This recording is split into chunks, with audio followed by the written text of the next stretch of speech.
Do you live by your calendar? Welcome to the Word for 2021. Today we're in Numbers chapter 28.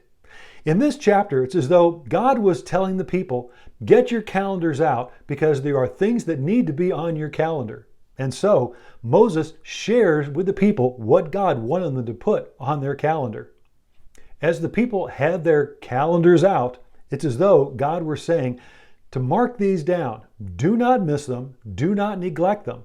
There should be no conflicts. There should be no other commitments made on top of these that should be on your calendar. They should be your priority. First, there were daily offerings that the people were to have. There were morning offerings and evening offerings. In other words, they should start their day with God and end their day with God. That should be their routine. If not, and I'm sure that you found this as well, if we don't set our priorities, then the tyranny of the urgent will always take over.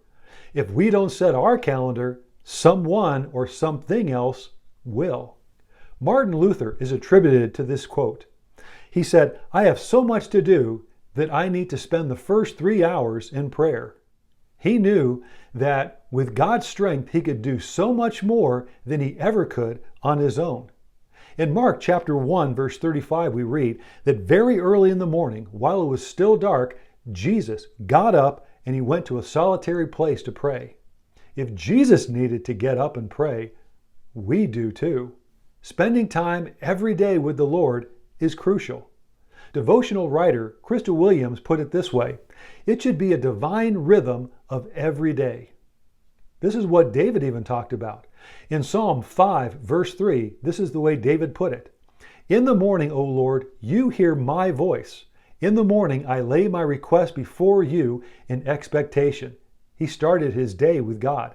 And then Psalm 63, verse 6, David said, on my bed, I remember you. I think of you through the watches of the night.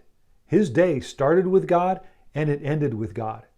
So for the Israelites, God was saying, this is what your calendar needs to look like. Make sure that these are written down. First, spend time daily before the Lord. But also there should be a day of the week set aside. That would be the Sabbath. It's a day to honor God, a day of rest, a day for corporate worship, and a day for assembling together for prayer and encouragement. You and I are encouraged to do this too. In Hebrews chapter 10, verse 25, do not forsake the assembling together. We need encouragement. We need to spend time together building one another up. We are better together.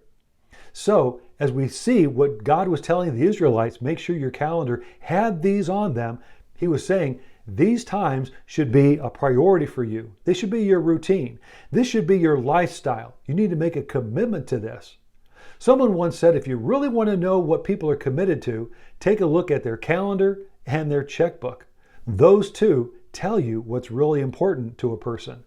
Then as we continue in this chapter, they were to set the first day of every month aside to worship God and annual observances. For them, it was the Passover.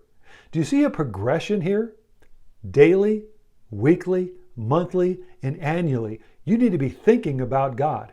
God should be not only on your calendar, but in your heart and at the forefront of your mind. What's on your calendar? Thank you for joining the Word for 2021.